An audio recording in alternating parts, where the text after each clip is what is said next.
ಬಂಟ್ವಾಳದ ಕಸ್ಬಾ ಗ್ರಾಮದ ಅಗ್ರಾರ್ ಬಳಿಯ ದರ್ಬೆಯ ಶ್ರೀ ಆದಿಶಕ್ತಿ ಚಾಮುಂಡೇಶ್ವರಿ ಕ್ಷೇತ್ರ ಮತ್ತು ಗೋಶಾಲೆ ಟ್ರಸ್ಟ್ ವತಿಯಿಂದ ಭಕ್ತರ ಸಹಕಾರದೊಂದಿಗೆ ನೂತನವಾಗಿ ನಿರ್ಮಾಣಗೊಳ್ಳಲಿರುವ ಶ್ರೀ ಆದಿಶಕ್ತಿ ಚಾಮುಂಡೇಶ್ವರಿ ಕ್ಷೇತ್ರಕ್ಕೆ ಶಿಲಾನ್ಯಾಸ ನೆರವೇರಿತು.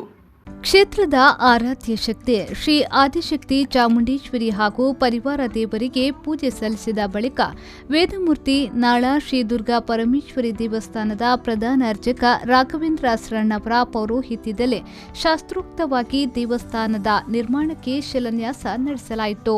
ಈ ಸಂದರ್ಭದಲ್ಲಿ ಶಿಲ್ಪಿ ಹರೀಶ್, ಕ್ಷೇತ್ರದ ಮುಖ್ಯಸ್ಥರಾದ ವಿಶ್ವನಾಥ್ ಕರ್ಕೇರ, ದೀಕ್ಷಿತ್, ದೇವಿ ದರ್ಶನ ಪಾತ್ರಿ, ರಂಜಿತ್ ಮತ್ತಿತರ ಭಕ್ತರು ಉಪಸ್ಥಿತರಿದ್ದರು.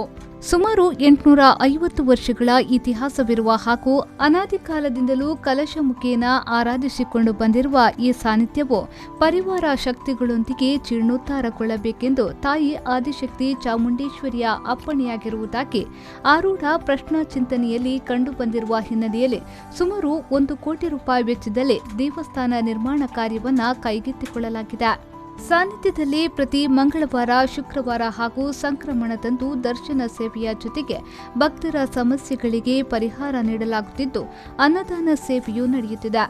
ಸಂಕ್ರಮಣ ಪೂಜೆ, ನವರಾತ್ರಿ ಪೂಜೆ, ವಾರ್ಷಿಕ ಪೂಜೆಗಳು ಭಜನಾ ಸಂಕೀರ್ತನೆಯೊಂದಿಗೆ ವಿಜೃಂಭಣೆಯಿಂದ ನಡೆದುಕೊಂಡು ಬರುತ್ತಿದೆ. ತಾಯಿ ಆದಿಶಕ್ತಿ ಚಾಮುಂಡೇಶ್ವರಿಯು ಕರೆದು ಮಾತನಾಡುವ ಶಕ್ತಿ ಎಂದು ಇಲ್ಲಿ ಪ್ರಸಿದ್ಧಿಯಾಗಿದ್ದು, ಇಲ್ಲಿನ ಮಣ್ಣು ಮದ್ದಾಗಿ ಫಲಿಸುವ ಸ್ಥಳ ಎಂಬ ಪ್ರತೀತಿಯನ್ನ ಹೊಂದಿದೆ.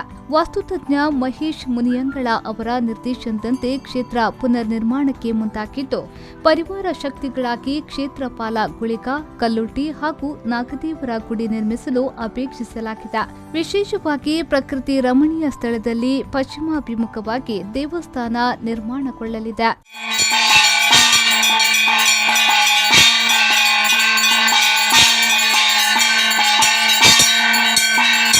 ಸಂದೀಪ್ ಸಾಲ್ಯಾರ್, ವಿ4 ನ್ಯೂಸ್, ಬಂಟ್ವಾಳ.